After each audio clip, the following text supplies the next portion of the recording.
तो नमस्कार, मैं विकास और आप देख रहे हैं चौकस भारत। इस मौके पर हर पार्टी कार्यालय में आज झंडा तोलन हुआ। वही एलजेपीआर के राष्ट्रीय अध्यक्ष चिराग पासवान ने भी झंडा तोलन किए। झंडा तोलन करने के बाद उन्होंने मीडिया से बात किए। उन्होंने बोला कि आज के मौजूदा पीढ़ी को आज के दिन के आज़ादी को समझना चाहिए। जो भी इस आज़ादी को पाने के लिए कितने बलिदान और कितने माँ का बेटा शहीद हो चुके हैं। इन्होंने बोला कि जो भी इस देश को आज़ादी दिलाने में अपना सर्वोच्च खोया है, उन्हें आज के मौजूदा पीढ़ी को याद करना चाहिए कि कैसे आज़ादी मिली थी और इस आज़ादी को समझना चाहिए। पहले चलिए आपको सुनाते हैं क्या कुछ बोल रहे हैं चिराग पासवान। सर्वप्रथम मैं देशवासियों को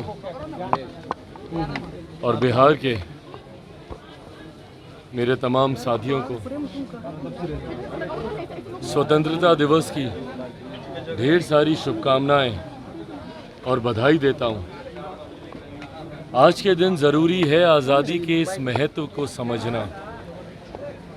कितने बलिदान के बाद, कितने त्याग के बाद हम लोगों को आज़ादी मिली है, ये मौजूदा पीढ़ी को समझने की ज़रूरत है। 75 साल हो गए देश को आज़ाद हुए। संभवतः जो लोग जिन्होंने देश की आज़ादी में अपना सर्वोच्च गंवाया, उनकी पीढ़ा को, आज की पीढ़ी को समझना ज़रूरी है। आने वाली पीढ़ी को समझाना ज़रूरी है। ज़रूरी है स्वतंत्रता सेनानियों के बलिदान को याद रखें। ज़रूरी है अपने तमाम वीर शहीदों के सर्वोच्च बलिदान को याद करें। उनके परिवार वालों को आज के दिन याद करें और आज़ादी के इस महत्व को समझें। आज संभवतः हम लोग कल्पना भी नहीं कर सकते कि जब देश गुलाम था तो किन परिस्थितियों में हम लोग जी रहे थे। आज एक आज़ाद भारत में जब हम लोग सांस लेते हैं तो उसके महत्व को हमेशा अपने दिमाग में, अपने दिल में समझने की हम लोग को ज़रूरत है। बिहार जैसा देश, बिहार जैसा प्रदेश जो अभी भी कई तरीके की गुलामियों की जंजीरों में बंधा हुआ है, ज़रूरी है उससे बिहार को निकलना।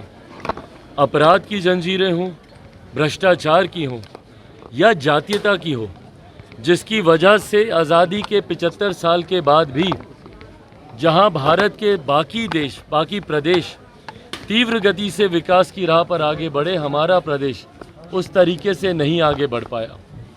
ऐसे में जब आज से अमृत काल शुरू हो रहा है, अगले 25 साल एक विकसित भारत के निर्माण में हर राज्य, हर व्यक्ति अपना योगदान देगा। ऐसे में बिहार भी मजबूती से अपना योगदान दे। ज़रूरी है उसमें हम लोग अपराध और भ्रष्टाचार से मुक्त होकर, जातीयता से उठकर हम लोग बिहारी अस्मिता की बात करके, भारतीयता की हम लोग बात करके, नेशन फर्स्ट की सोच के साथ हम लोग विकसित देश के निर्माण में हम लोग अपना योगदान दें। यही उम्मीद मैं भारतवासियों से और देशवासियों से और बिहार के लोगों से करता हूँ। प्रधानमंत्री जी ने लाल किले की प्राचीर से जिस तरीके से अगले साल पुनः तिरंगा फहराने की उन्होंने बात कही है, ये विश्वास देश की जनता ही उन्हें देती है। देश की जनता ने दो बार उन्हें देश के प्रधानमंत्री के तौर पर चुना।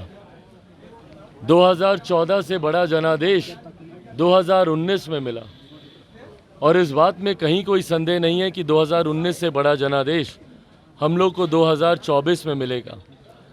आज जिस नए लक्ष्य का जिक्र प्रधानमंत्री जी ने किया, जिस विकसित भारत के निर्माण की सोच प्रधानमंत्री जी ने लाल किला की प्राचीर से दिखाई है, उस सोच को पूरा करने के लिए एक मजबूत नेतृत्व की ज़रूरत है, जो कम से कम महागठबंधन या विपक्षी दलों का जो गठबंधन है उनके पास तो नहीं है। इस सोच को अगर कोई पूरा कर सकता है तो वो मौजूदा प्रधानमंत्री आदरणीय नरेंद्र मोदी जी ही पूरा कर सकते हैं। आज दुनिया में जब देश एक मजबूत अर्थव्यवस्था के तौर पर उभर रहा है, 10वें, 11वें, 12वें पायदान पर हम लोग संघर्ष करते थे, आज प्रधानमंत्री जी की वजह से देश की 5वीं सबसे मजबूत अर्थव्यवस्था भारत बना है। अगले साल, अगली बार जब हम लोग चुनाव में जाएंगे 2024 के बाद, 2029 के चुनाव से पहले देश की तीसरी सबसे मजबूत अर्थव्यवस्था, थर्ड लार्जेस्ट इकोनॉमी के तौर पर देश की पहचान होगी।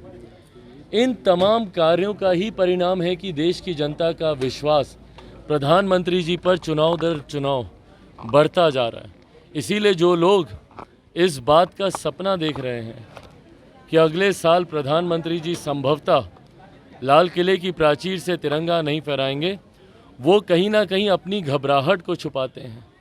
चिंता है उन्हें कि अगले चुनाव तक क्या उनका गठबंधन टिक पाएगा, क्या अगले चुनाव से पहले ही वो गठबंधन टूट के परिणाम के तौर पर चुनाव में, मध्यवर्ती चुनाव की ओर क्या हम लोग को अग्रसर होना पड़ेगा। तो चिंता उनकी अपने गठबंधन को लेकर है, अपने मुख्यमंत्री पर अविश्वास को लेकर है। इसीलिए उंगलियां दूसरों पर उठती हैं, और जब दूसरों पर उठती हैं तो कई उंगलियां आपकी तरफ भी मुड़ती हैं। ये वही झुकाव है जिससे महागठबंधन के लोग डरे हुए हैं। आपने सुना होगा एलजेपीआर के राष्ट्रीय अध्यक्ष और जमुई सांसद चिराग पासवान ने अपने राष्ट्रीय प्रदेश कार्यालय यानी कि कृष्णपुरी नगर में उन्होंने भी झंडोत्तोलन किया। झंडोत्तोलन करने के बाद मीडिया से बात की और मोदी की तारीफ की। उन्होंने बोला कि जिस तरह मोदी जी ने लाल किला के प्राचीन से बोले हैं कि अगले साल भी मैं झंडा फहराऊंगा, एक कहीं न कहीं 140 करोड़ जनता के प्यार है, ताकत है जो उन्होंने बोले। उन्होंने कहा कि 14 में हमने बहुमत में आया और उसके बाद 19 में उससे ज़्यादा यानी कि पूर्ण रूप में सत्ता में आए और पूर्ण रूप से सरकार चले। और इन्होंने दावा किया कि 14-19 के बाद भी 24 में हम पूर्ण रूप और उससे ज़्यादा सीट लाकर और सत्ता में आएंगे और मोदी जी अगले साल भी झंडा फहराएंगे। इन्होंने इतना तक किया कि मोदी ने वादा किया है कि आने वाले दिन में कुछ 10 साल 15 साल में भारत एक विकसित देश बनेगा। आप इसी तरह चौकस भारत को देखते रहिए। अगर फेसबुक पर देख रहे हैं तो फॉलो कीजिए, शेयर कीजिए, लाइक कीजिए और यूट्यूब पर भी देख रहे हैं तो फॉलो और लाइक करना ना भूलें। बहुत बहुत धन्यवाद आपको।